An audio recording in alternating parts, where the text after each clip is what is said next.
अल्लाह के नबी फरमाते हैं कि खुदा इसको हुक्म देगा तो खुदा के हुक्म से वो पत्थर आंखों से देखता हो जाएगा। अल्लाह इसको हुक्म देगा, ये जुबान से बोलता हो जाएगा। खुदा जिसे चाहे उसके पास बुलवा दे, खुदा चाहे जिससे चाहे उसके पास बुलवा दे। हाँ हाँ, इतिहास साक्षी है, तारीख गवाह है।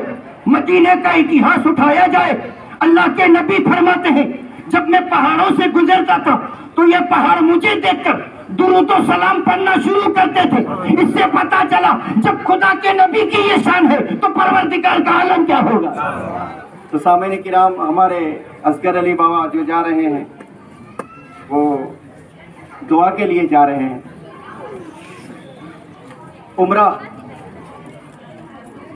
उम्रा का माना होता है खानाए काबा की विजिट लेना। मौजूद सामईन किराम, वहां गुनाह मिटा दिए जाते हैं। हदीस पाक सुने, देखिए अल्लाह के नबी सल्लल्लाहु ताला अलैहि वसल्लम का फरमान है, जो हुजरे अस्वद है उसको पहले हजरे अबयद कहा जाता था, यानी सफेद पत्थर। मुफस्सिर फरमाते हैं ये पत्थर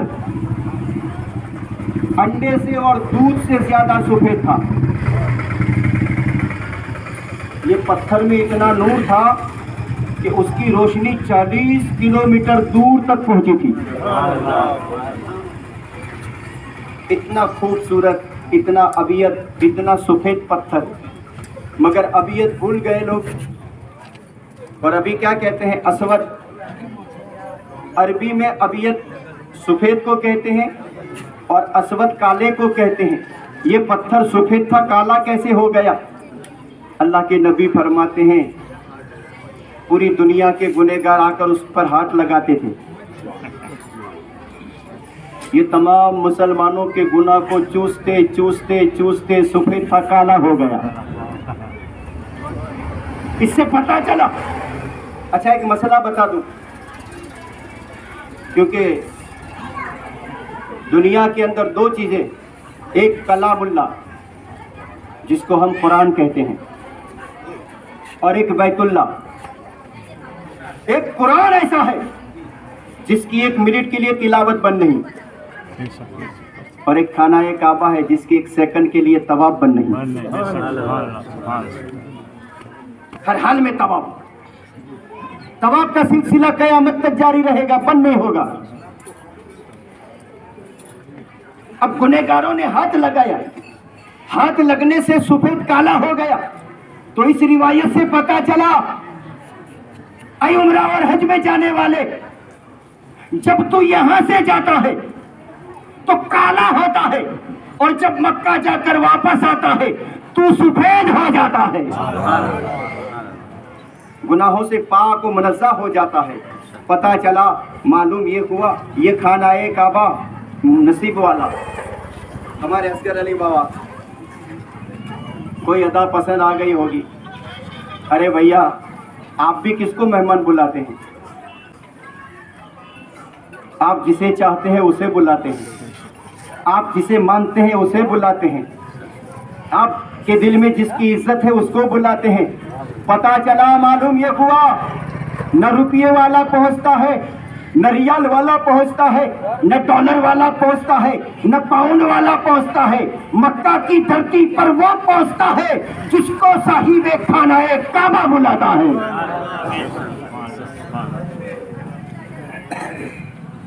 असगर अली बाबा की दावत आ गई, वो चले गए, अल्हम्दुलिल्लाह। अब एक आपको मैं जहन दे रहा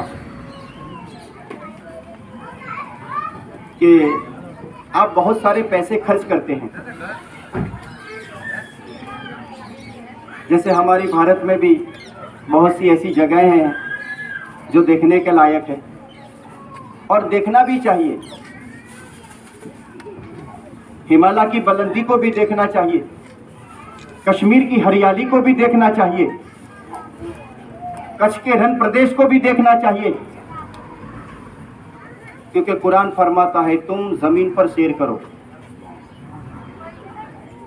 जब तुम कश्मीर पहुंचो, वहां की हरियाली को देखो, तो मन ही मन में कहना परवरदिगार तेरी ये मेहरबानी है कि पूरा कश्मीर हरियाला नजर आ रहा है। किसी दरख्त को देखो, किसी पहाड़ को देखो, किसी नदी को देखो, किसी समंदर को देखो, तो अल्लाह के गुण गाओ। अल्लाह फरमाता है जमीन पर सैर करो, जाओ खुदा की कुदरत के नमूने देखो। वहां भी पहुंचो जहां अजाब आया था, उस जगह पर भी पहुंचो ताकि तुम्हें एहसास हो जाए कि अल्लाह किस वक्त कहां किस पर अजाब भेज दे। मगर सामने किराम, ये तमाम चीजें आप जाकर वापिस आएंगे, बस आपकी आंखें रोशन होगी, थोड़ा कुछ जिक्र हो जाएगा, थोड़ी कुछ इबादत हो जाएगी, अगर अल्लाह के गुण गाए हैं तो। मगर मक्का मुअज़्ज़मा जब तो खाना काबा जाए, जो मैं मसला बताना चाहता हूँ बता दूं। उलमा से आपने सुना कि हुजरे अस्वद को चूमो, तो चूमना किसे कहते हैं? होठ हमारे हो, हुजरे अस्वद का पत्थर हो, उसको चूमो। अब हजारों की लाखों की तादाद में लोग वहाँ भीड़ करते हैं, धक्का मुक्की होती है, हम कैसे चूमेंगे? तो उलमा ने बता दिया, अगर आप होठ न लगा सकते हो तो अपनी डंडी या छड़ी हो तो लगाओ, और छड़ी को चूम लो, हुजरे अस्वद चूमने के बराबर। अगर छड़ी लगाना भी मुश्किल है तो फिर एक काम करो, ऐसे हाथ को बढ़ा दो और बिस्मिल्लाह अल्लाहु अकबर कहकर अपने हाथों को चूम लो, अपनी हथेली को चूम लो। जिसने हुजरे अस्वद के सामने अपनी हथेली को बढ़ाया और उसने अपनी हथेली को चूमा, उलमा फरमाते गोया कि उसने हुजरे अस्वद को चूमा। अब चूमने के लिए कोई मुश्किल और कोई दिक्कत नहीं है, न धक्का मुक्की करे, न पड़म पड़ी करे, बस हाथ को बढ़ा दे। अब अल्लाह के नबी फरमाते हैं कि तू अपने होठों से चूमेगा या छड़ी से चूमेगा या हाथ को बढ़ाकर चूमेगा, कल कयामत के दिन क्या फायदा होगा सुने। तो दूसरे पैसे इधर उधर खर्चा करते हैं, बचाए। अल्लाह ने बहुत दिया है, जिसको साहिब इस्तिताअत कहते हैं। साहिब इस्तिताअत हज का इरादा करे और किसी के पास कुछ भी नहीं है, कुछ है, वो कम से कम ये इरादा करे, अल्लाह हज की ताकत तो नहीं रखता हूँ, उम्रा की ताकत है, ऐ अल्लाह उम्रा का कोई असबाब बना दे, ऐ परवरदिगार मेरे मुकद्दर में मक्का मदीने का आबोदाना लिख दे। परवरदिगार मैं तेरे पास इसलिए दुआ मांगता हूँ, मैंने सुना है कि मक्का की धरती सिर्फ खाना काबा नहीं है, मैंने सुना है मक्का की धरती वो धरती है जिस धरती पर तेरा महबूब तशरीफ लाया है। ये वो मक्का की धरती है जिस पर तेरा नारे कुरान उतरा है। ये वो मक्का की धरती है जहाँ से शरीयत, तरीकत, हकीकत, मारिफत मिली है। हद तो ये है परवरदिगार, इस धरती के सदके हमको एक खुदा की पहचान मिली है।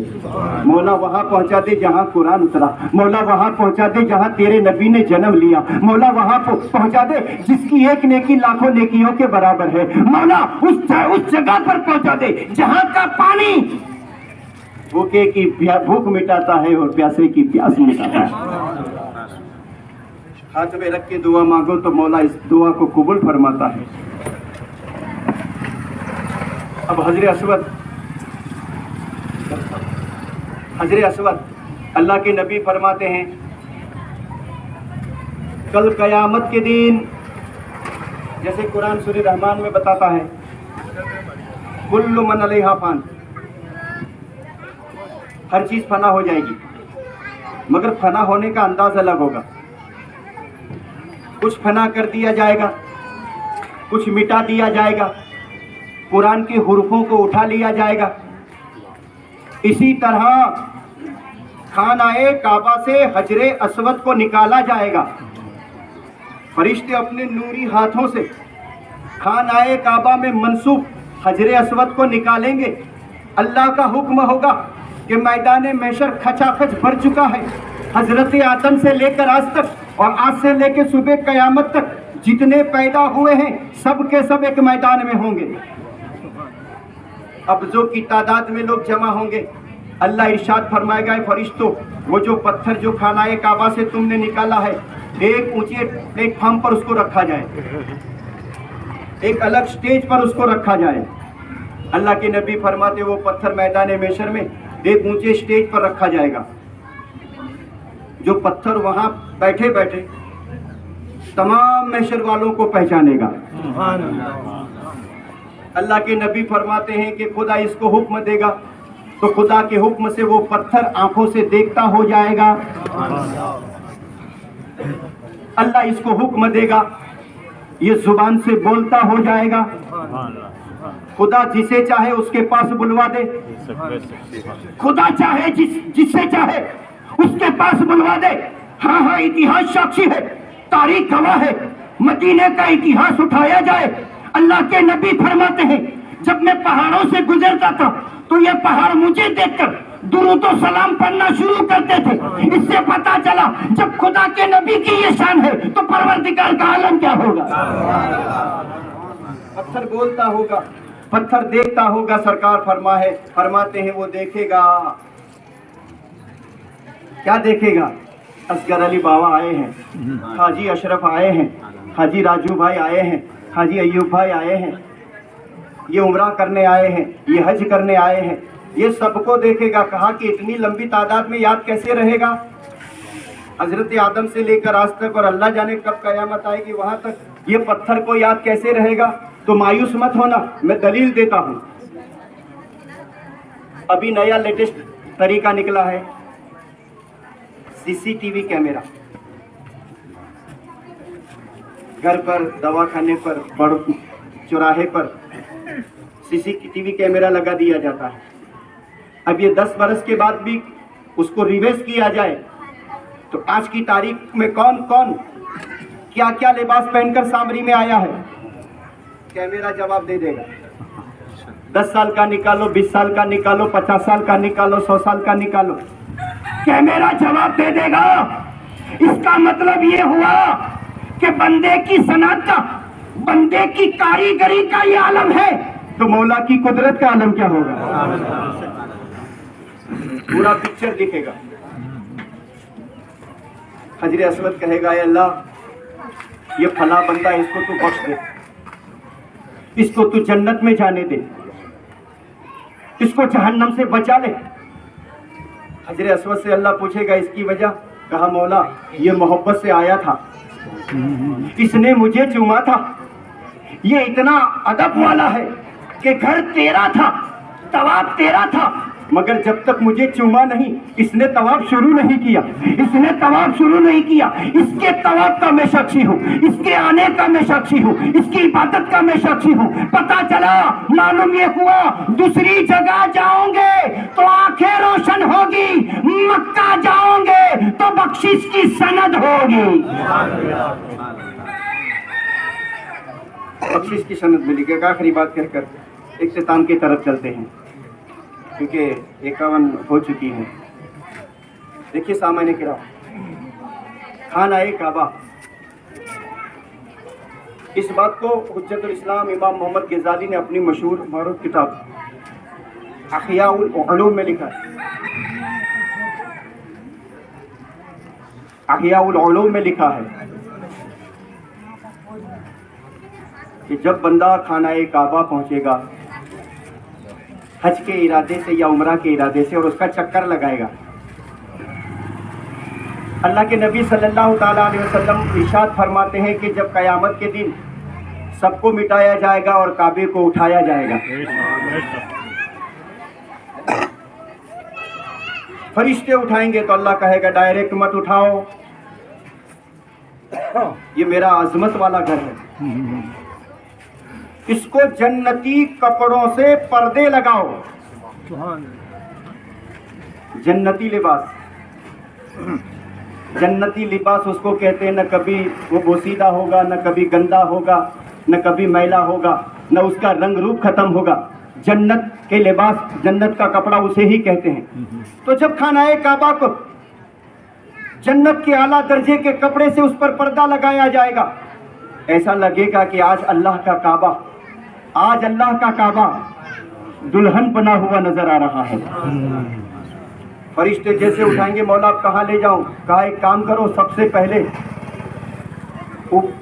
मैदान महशर में लाने से पहले, जन्नत में लाने से पहले इस काबे को मेरे महबूब की चौखट पर ले जाओ। अब कुछ लोग मदीना मुनव्वरा जाने का इनकार करते हैं कि वहाँ क्या जाना, वहाँ क्या जाना, जाना हो तो काबा चलो, जाना हो तो बैतुल्ला चलो। उनसे कह दो कि हुज्जतुल इस्लाम इमाम मोहम्मद गजाली ने अपनी किताब में लिखा है, खुद खाना-ए काबा गुंबदे खजरा के साए तले पहुंचेगा। और कैसे उसकी एंट्री होगी कब्र रसूल के सामने, तो अल्लाह का काबा कहेगा अस्सलामु अलैका या रसूल अल्लाह, सलाम करेगा। काबा खुद सलाम करेगा। सलाम करने के बाद बारगाह मुस्तफ़ा से जवाब मिलेगा, वालेकुम अस्सलाम बैतुल्लाह। काबा सलाम करेगा और काबे का काबा सलाम का जवाब देगा। इसीलिए तो आला हजरत ने तहकीक के बगैर थोड़ी शेर लिखा है। बड़ा गहरा रिसर्च करने के बाद, लंबी तहकीक करने के बाद आला हजरत असीमुल बरकत अपना कलम चलाकर कहते हैं, हाजियो आओ शहंशाह का रोजा देखो, काबा तो देख चुके, काबे का काबा देखो। क्योंकि खुद काबा गुंबदे खजरा के साए तले चले पहुंचेगा। वो काबा है और गुंबदे खजरा और कब्रे अनवर में जो है वो काबे का काबा है। सलाम होगा, जवाब मिलेगा। अल्लाह के नबी फरमाते हैं, हश्र के मैदान में जा रहे हो, क्या सोच कर जा रहे हो, क्या फैसला होगा? तो खाना-ए काबा कहेगा आका, खाना-ए काबा कहेगा आका मौला, कयामत के मैदान में मैं उन लोगों को बख्शवा दूंगा जो हज या उम्रा के इरादे से आए थे। ये रहमत वाले नबी है ना, रहमतुल लिल आलमीन है। आका को जब काबा जवाब देगा जितने आए थे उनको बख्शवा दूंगा, तो मेरे आका पूछेंगे जो नहीं आए उनके बारे में क्या सोचा? काबे के जवाब पर मेरे माँ बाप कुर्बान। सरकार ने काबे से पूछा कि जो लोग नहीं आए, न उम्रा में आए न हज में आए, उनके बारे में तूने क्या सोचा? तो खाना-ए काबा जवाब देता है, उस जवाब पर मेरे माँ बाप कुर्बान। खाना-ए काबा ने जवाब दिया, आका जितने आए हैं उनको मैं बख्शवा दूंगा, जितने नहीं आए हैं उनको आप बख्शवा देना। जितने नहीं आए हैं उन्हें आप बख्शवा देना। अब ऐलान होगा, हाजियो खाना-ए काबा एग्जैक्ट मैदान महशर में पहुंच जाएगा। ऐलान होगा, ऐ हाजियो, ऐ उम्रा करने वालों, ऐ काबे की जियारत करने वालों, आओ खाना-ए काबा के पर्दे से अपने हाथों को, पर्दा अपने हाथों में ले लो। खाना-ए काबा के चारों तरफ जो जन्नती पर्दा होगा, पर्दे को पकड़ लो, काबा अनकरीब जन्नत में जा रहा है। अब सामान्य किराम, हजरत आदम से लेकर आज तक और आज से लेकर सुबह कयामत तक खाना-ए काबा 40 बाई 40 है, 13 मीटर लंबा है और 13 मीटर चौड़ा है, कम बेश 1-2 फीट जो भी हो। अब 40 बाई 40 में तो कितने हाजी आएंगे? करजन तालुके के नहीं समाएंगे। और फिर ऐलान होगा, दामन पकड़ो काबे का, गिलाफ पकड़ो काबे का, काबे का पर्दा पकड़ो और जन्नत में चले जाओ। अब कितने लोग समाएंगे? तो एक सवाल पैदा होगा, वो तो जो जल्दी पकड़ लेगा वो चला जाएगा, देर होगी, जो ताखिर करेगा वो कैसे जाएगा? तो सामान्य किराम मायूस मत होना, खाना-ए काबा का गिलाफ जितने हज पढ़ कर आए हैं, जितने उम्रा कर आए हैं, सबको नसीब होगा। अब खाना-ए काबा की साइज न देखी जाए। अगर कोई साइज के बारे में पूछे तो कह देना, खाना-ए काबा में तमाम हाजी ऐसे समा जाएंगे जैसे आना सागर ख्वाजा के कटोरे में समा गया। ख्वाजा का कटोरा ऐसा है तो अल्लाह का काबा कैसा होगा? सामान्य किराम, अगर आपकी हालत थोड़ी नाजुक है, इतने मालदार नहीं है तो कम से कम थोड़ा थोड़ा भी पैसा जमा करे और जाए, उस धरती पर जाए जहाँ से हमें कुरान मिला, जहाँ से हमें रहमान मिला, जहाँ से हमें नबी मिला, जहाँ से हमें शरीयत और तरीक़त मिली, जहाँ से हमें गौस मिला, जहाँ से हमें ख्वाजा मिला। एक बार जाना चाहिए ताकि तुम्हारा भी खाना काबा और मदीना के मेहमानों में नाम शुमार हो जाए, कल बख्शिश का जरिया बन जाए। वक्त की किल्लत है, इसीलिए मैं अपनी तकरीर को यहाँ ख़त्म करता हूँ। मगर सामईन किराम, एक बहुत प्यारी बात है। हुजरे अस्वद है ना, हुजरे अस्वद, इस सैयदों की बहुत ताज़ीम करता था। कुछ बुरी नीयत वालों ने खानाए काबा में जो हजरे अस्वद है उस पर हाथ रखे और हजरे अस्वद ने उन्हें पकड़ लिया। ऐसे चिपक गए वो, जैसे दो उंगलियां फेविक्विक से चिपक जाती है। फेविक्विक लगा ना, आप मुश्किल है, उसको काटना ही पड़ेगा धीरे धीरे धीरे। हजरे अस्वद ने गुनहगार को पकड़ लिया, बड़ी कोशिश कर रहा है, बड़ा जोर और बड़ी ताकत लगा रहा है। दूसरे लोग भी खींच रहे हैं मगर हजरे अस्वद छोड़ता नहीं है। अब क्या किया जाए, जिसको हजरे अस्वद पकड़ ले अब कौन छोड़ा सके। आखिरकार लंबा समय हो गया, किसी ने कहा एक काम करो, इसको छुड़ाना है तो कोशिश न की जाए, ताकत न लगाई जाए। हरम पाक में इमाम बाकिर के बेटे सैयदना इमाम जाफर आए हैं, इनको बुलाया जाए। जैसे ही हुजरे अस्वद के सामने इमाम जाफर बिन वाकर बिन ज़ैनुल आबिदीन बिन हुसैन बिन अली के पोते इमाम जाफर सादिक हुजरे अस्वद के सामने खड़े होकर कहते हैं, अरे हुजरे अस्वद, इसे छोड़ दे। बस इतना कहना था कि पत्थर ने छोड़ दिया।